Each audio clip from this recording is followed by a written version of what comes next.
The coffee shop on 5th Street hadn't changed in 8 years. Same cracked leather booths, same faded yellow walls, same ancient ceiling fans, spinning lazily overhead.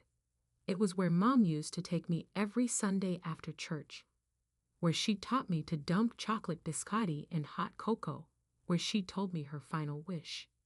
I'm Emma Sullivan, and at 32, I thought I'd put the past behind me. Until Dad's text arrived yesterday. Please meet me at Rosie's. It's about your mother. Now I sat in our old booth, watching him through the street window as he paced outside. He looked older, grayer, his shoulders hunched under the weight of whatever brought him here.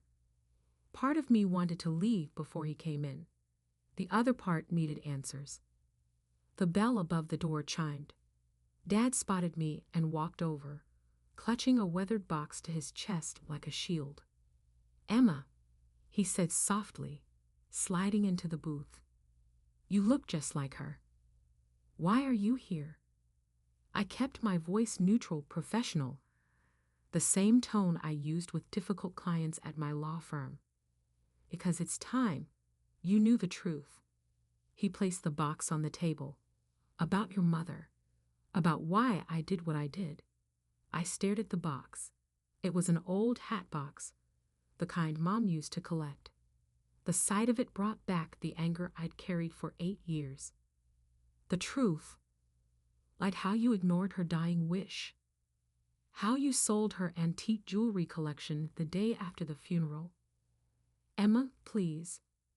She wanted those pieces split between me and Aunt Sarah. It was the last thing she asked for, Dad. The last thing. He closed his eyes briefly. I know, and I've lived with your hatred for 8 years because of it, but there was a reason. Money? Was gambling debt worth betraying her trust? No. He pushed the box toward me. Open it.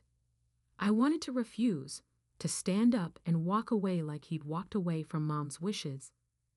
But something in his expression made me pause. The waitress came by, and Dad ordered 2 black coffees. He remembered I'd switched from cocoa years ago. With reluctant fingers, I lifted the box's lid. Inside lay a leather-bound diary, a badge in a leather wallet, and a stack of yellowed newspaper clippings. Your mother wasn't who you thought, Dad whispered, sliding the diary across the table. None of us were. My hands trembled as I opened to the first page. The handwriting was unmistakably Mom's, but the words made no sense. My dearest daughter, if you're reading this, then the truth about the Patterson case has finally come out. What I did, the choices I made, were always to protect you. I'd looked up sharply. The Patterson case? That serial killer case from the 90s. Dad nodded. Your mother wasn't just a high school librarian, Emma. She was a federal marshal, deep undercover for 15 years. The world tilted sideways. I grabbed the table's edge. Memories rearranging themselves like puzzle pieces falling into new places. Mom's library conferences that always seemed to coincide with major criminal trials. The strange calls in the middle of the night. The gun I'd once found while playing hide and seek, which she'd explained away as your father's old service weapon. But you were the cop, I whispered. You were the one who served 20 years on the force. I was her cover, Dad said quietly. We met when she was assigned to infiltrate a trafficking ring operating through my precinct. The marriage was real. We fell in love, but it started as part of her operation. My coffee arrived, and I wrapped my hands around the hot mug, needing something solid to hold onto. The jewelry collection? Dad pulled out the newspaper clippings. Each piece was evidence. Your mother collected them over years of undercover work. Proof of criminal transactions, each one encoded with information about different crime syndicates. The clippings told the story, A massive criminal enterprise spanning decades, finally brought down 3 months after Mom's death. Hundreds of arrests, millions in seized assets, and at the center, an unnamed federal agent whose work made it all possible. The day she died, Dad continued, his voice rough, she made me promise 2 things. First, to get the evidence to her handler within 48 hours of her death. Second, to never tell you the truth unless the danger had passed. Danger? My throat felt tight. There was a price on her head, Emma. Even after death, if certain people had known who she really was, you would have been in danger. So I sold the jewelry, delivered it to her handler, and let you hate me. It was worth it to keep you safe. I opened the badge wallet with shaking fingers. There was Mom's photo, looking younger than I remembered, above the words United States Marshals Service. 8 years, Dad said softly. 8 years I've waited for her last case to close, for the last appeals to be denied, for it to be safe to tell you who your mother really was. Why didn't she tell me herself? Before. Read the diary, he said. She explains everything. How she struggled with lying to you, how proud she was of you, how every case she solved was to make the world safer for her daughter. I opened the diary again, scanning the pages. Entries spanning 20 years told a story I never knew, of a woman who lived 2 lives, who fought shadows while reading bedtime stories, who helped bring down criminal empires between baking cookies and attending PTA meetings. The last entry, Dad prompted gently. Read it. I turned to the final page, dated 3 days before she died. Asterisk, my dearest Emma, if you're reading this, I'm gone, and your father has finally been able to tell you the truth. I know you'll be angry at him for seemingly betraying my last wish, at me for living a lie. But everything I did, every moment of deception, was to give you the chance I never had, to live in the light. Your father is a good man who kept my secrets at great personal cost. Don't let my choices cost you your relationship with him. He loves you as fiercely as I do. The jewelry collection you loved playing with as a child? Each piece tells a story of justice served, of lives saved, of darkness pushed back just a little further. I hope one day you'll understand that some sacrifices are worth making, some lies worth telling, to protect the ones we love. I've watched you grow into a brilliant, compassionate woman, a fighter for justice in your own way, through your work in law. Maybe that's my legacy after all. Not the cases I solved, but the daughter I raised to stand up for what's right. All my love, Mom asterisk. I looked up at Dad, vision blurring. 8 years, I whispered. I've hated you for 8 years. I would take 8 more if it meant keeping you safe. He reached across the table, tentatively taking my hand. But your mother wanted you to know the truth eventually, to understand why we made the choices we did.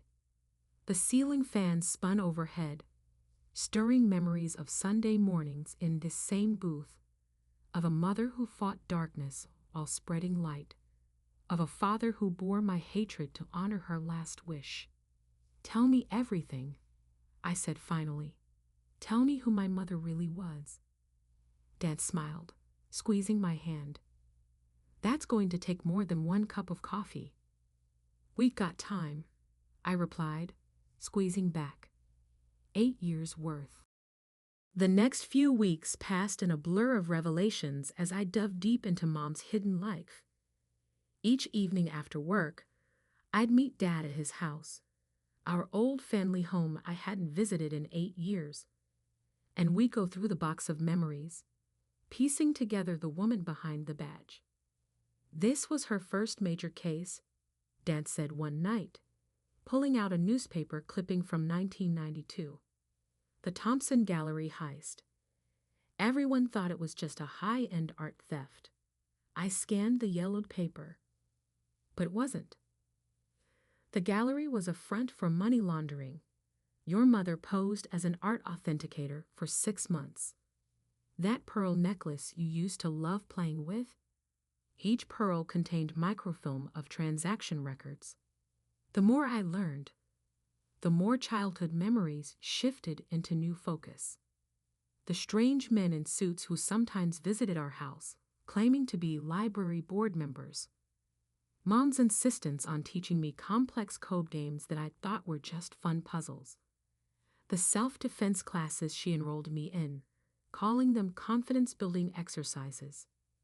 Here's something you should see, Dad said, pulling out a USB drive. Security footage from her last case. They declassified it last month. The video showed a high-end charity gala. I spotted Mom immediately, elegant in a blue evening gown, playing her role perfectly as she mingled with the crowd. Only now, watching with new understanding, did I notice how she systematically worked the room, how her casual gestures were actually photographing documents with a hidden camera in her bracelet. The Patterson case, Dad explained. 8 years of deep cover work, tracking a human trafficking ring that operated through high society charity events. That night, she got the final piece of evidence needed for the takedown. The night she died, I whispered. Dad nodded heavily. She knew they were onto her, but she stayed at the gala long enough to get the evidence out. That's why. He paused, fighting emotion. That's why she never made it home. The official story had been a car accident. Now I understood why there had been no body at the funeral, why Dad had insisted on a closed casket. Did she suffer? The question I'd carried for 8 years finally escaped. No, Dad said firmly. Her handler assured me it was quick. She prepared for that possibility, made sure she had a way out if she was discovered. Your mother was many things, but never careless. I picked up her diary again, finding new meaning in entries I'd already read several times. Watched Emma graduate law school today. Had to leave before the ceremony ended. Got word that the Martinez shipment was moving. My daughter fights for justice in the courtroom while I fight in the shadows. Sometimes I wonder which of us chose the better path. Did she ever want to tell me? I asked. Before. Dad pulled out an envelope I hadn't seen before. She wrote this the day you passed the bar exam. Told me to give it to you if anything happened to her, but only after the Patterson case was completely closed. The letter inside was written in the same familiar handwriting that had signed my school permission slips and written loving notes in my lunchboxes. Asterisk, my dearest Emma. Today, I watched you become a lawyer, sworn to uphold justice. My heart nearly burst with pride and guilt. Pride because you've chosen to fight for what's right, just as I have. Guilt because I've never told you the whole truth about my own fight. Every time you asked why I couldn't attend a school event, every time I missed a birthday because of a library conference, I wanted to tell you. But this life I chose came with rules written in blood. The people I hunted wouldn't have hesitated to use you against me. So I hid behind books and reading programs while tracking and dismantling criminal empires. I taught you to love mysteries through our weekly library visits while solving real ones that could never make the papers. I helped you with homework at night after spending my days gathering evidence that would send monsters to prison. Your father, my rock, my partner in every sense, agreed to help maintain my cover, knowing it might mean sacrificing your love if anything happened to me. He's a stronger person than I ever could be. Remember the story of the lighthouse keeper I used to tell you? How they keep the light burning no matter the storm, so others can find their way safely to shore. That's what we do, your father and I. We keep the light of justice burning, even when no one can see us doing it. I don't know if you'll ever read this letter. I pray you won't have to. But if you do, please know that every lie I told was wrapped in love. Every secret kept was to keep you safe. Every moment away from you was spent trying to make the world better for you. And know this, of all the identities I've held, all the roles I've played, being your mother was always my proudest and truest self. All my love, Mom asterisk. The paper trembled in my hands. She was protecting me all along, and I spent 8 years angry at the wrong person. Dad reached across the table. You didn't know. You couldn't have known. But you knew I hated you. You let me hate you. I made a promise to your mother to keep you safe, no matter the cost. I stood up abruptly, walking to the window. The street outside was dark, peaceful. How many nights had Mom looked out this same window, watching for threats none of us could see? There's more, Dad said quietly, about why I'm telling you all this now. I turned back. More than the case being closed. He pulled out a final folder. 2 weeks ago, I received this from your mother's former handler. Some of the people they arrested are up for parole. The prosecution wants to use your mother's evidence again, but this time, they want to reveal her identity. After all these years? Why? To show the full scope of the investigation, the sacrifice of the agents involved. They think it might help keep some of the worst offenders behind bars. He paused. They need our permission, yours and mine. I sat back down heavily. What would it mean? Your mother's service would become public record. Her real work, her sacrifice, everyone would know. But also, the people she helped take down would know who she was. I finished. Who we are. Yes, that's why I had to tell you everything first. This has to be your decision too. I picked up Mom's badge, running my fingers over the worn leather. What would she want? Dad smiled sadly. She'd want whatever keeps you safest, but she'd also want justice served. Like mother? Like daughter, I murmured. 8 years of anger dissolved into understanding, into pride. I straightened my shoulders. Tell them yes. Let the world know who Elizabeth Sullivan really was. Dad's eyes filled with tears. You sure? Mom spent her life bringing truth to light. It's time for her truth to see the light too. I reached for his hand. Besides, I'm not alone in this. I have a pretty good protector in my corner. He squeezed my hand, and for the first time in 8 years, the touch felt like coming home. The day Mom's identity became public was like watching a supernova explode in slow motion. Major news networks ran special reports with headlines like Hidden Hero, The Double Life of Elizabeth Sullivan, and Librarian by Day, Federal Marshal by Night. Standing in my office, watching the coverage on multiple screens, I finally saw the full scope of what Mom had accomplished. 20 years of undercover work, hundreds of arrests, millions in seized assets, lives saved that would never know their savior had worn reading glasses and taught children story time on Wednesdays. My phone hadn't stopped ringing. Reporters wanted interviews, publishers wanted book rights, even Hollywood called. I declined them all, except for one. Miss Sullivan? A gentle voice asked when I answered. I'm Marcus Torres.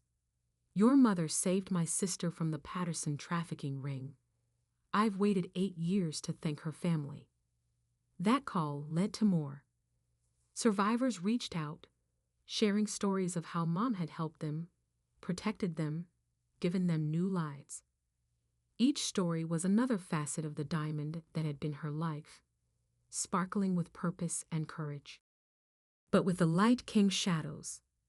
The first threat arrived on a Tuesday, a simple note under my office door.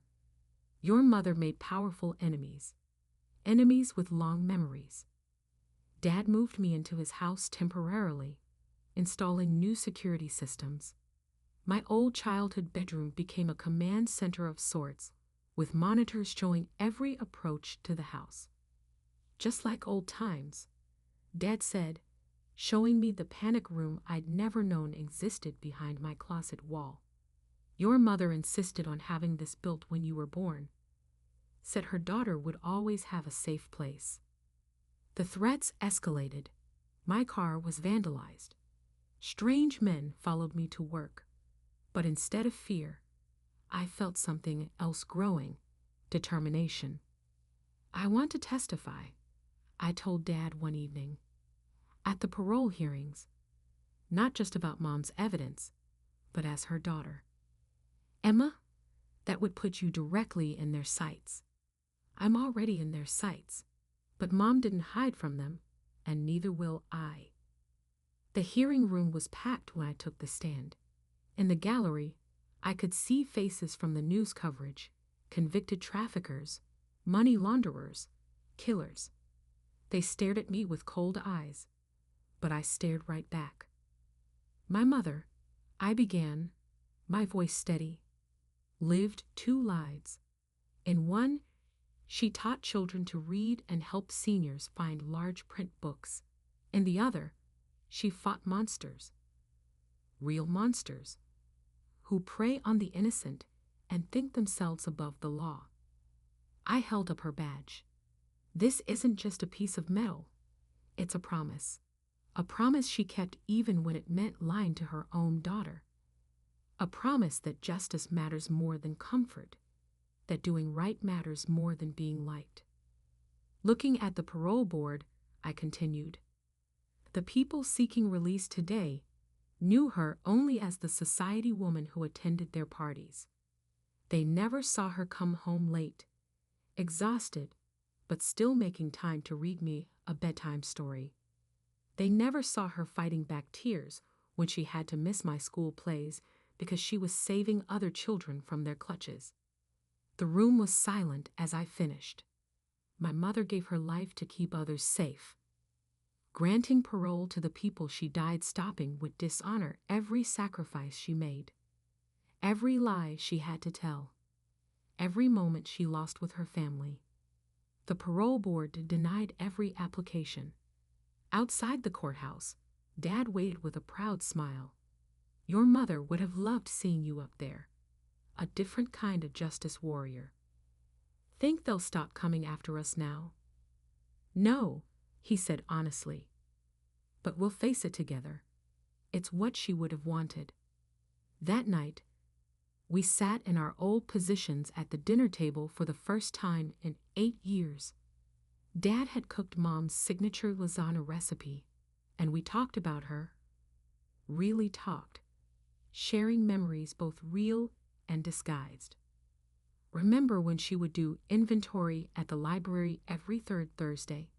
Dad chuckled, actually coordinating raids with SWAT teams. And those summer reading programs she started? Cover for surveillance operations. She built her covers around you, you know, Dad said softly. Could have chosen any profession, but she picked librarian because it let her be near kids, near you. I touched the locket I wore, the only piece of Mom's jewelry collection that hadn't been evidence. Inside was a tiny photo of us at my law school graduation, her smile hiding the weight of secrets she carried. I understand now, I said, why she lived the way she did, why you protected her secrets. Some things are worth the cost. Dad raised his glass to Elizabeth Sullivan, librarian, Marshall, mother, hero, to Mom. I echoed. Who taught me that the biggest heroes don't always wear capes? Sometimes, Dad smiled, they wear reading glasses and carry library cards. The threats didn't stop, but neither did we. Mom's legacy lived on in the lives she saved, the justice she served, and the daughter who finally understood that love sometimes wears a disguise. We kept her light burning, Dad and I, different kinds of lighthouses, but guiding others to safety all the same. 1 year after Mom's identity became public, I stood in front of the newly dedicated Elizabeth Sullivan Memorial Library. The building, once her cover story, now proudly displayed her dual legacy. One wing housed books and children's programs, the other served as a safe house and resource center for survivors of trafficking. She would have loved this, Dad said, adjusting the frame of her official Marshall photo beside her familiar librarian portrait. Both sides of her life, finally united. The dedication ceremony brought together an unlikely mix. Law enforcement officers, librarians, rescued survivors, and even some of her former colleagues from both lives. Each had a story about Mom, pieces of a puzzle that only now formed a complete picture. During my speech, I noticed a familiar face in the crowd, Marcus Torres, whose sister Mom had saved, standing with a teenage girl. "This is my daughter," he introduced us afterward. Named her Elizabeth. The girl smiled shyly. "Your mom helped my aunt escape. Now I volunteer here at the library, helping other survivors learn to read English." Moments like these kept happening. Lives she touched rippling outward, creating waves of positive change she'd never see. The threatening notes had stopped months ago, not because the danger had passed, but because for every enemy Mom had made, there were dozens of people willing to stand guard over her legacy. Dad began teaching self-defense classes in the library's community room. "Your mother always said knowledge and strength go hand in hand," he told his students, mostly women looking to reclaim their sense of security. I continued my law practice, but found myself drawn to cases involving trafficking survivors. Mom's diary became a source of inspiration, her entries revealing investigation techniques that proved invaluable in building cases. One evening, while sorting through the last box of Mom's things, I found a sealed envelope with my name on it, dated just days before her death. *Emma.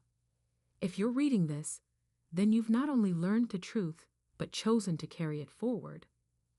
I've watched you grow into a warrior for justice in your own right, and I know now that keeping secrets from you wasn't just about protection, it was my greatest regret. You deserved to know the real me, to understand why I made the choices I did. But know this, every time I put on that badge, every time I went undercover, I carried you with me. You were my light in the darkness, my reason for fighting. The library was never just a cover. It was my way of showing you that knowledge is power, that books can build bridges and save lives. Whether through laws or letters, we're both fighting for the same thing, a world where truth and justice prevail. Take care of your father. He's carried these secrets far too long alone. And remember, heroes come in many disguises, but the truest ones are those who sacrifice not for glory, but for love. All my love always.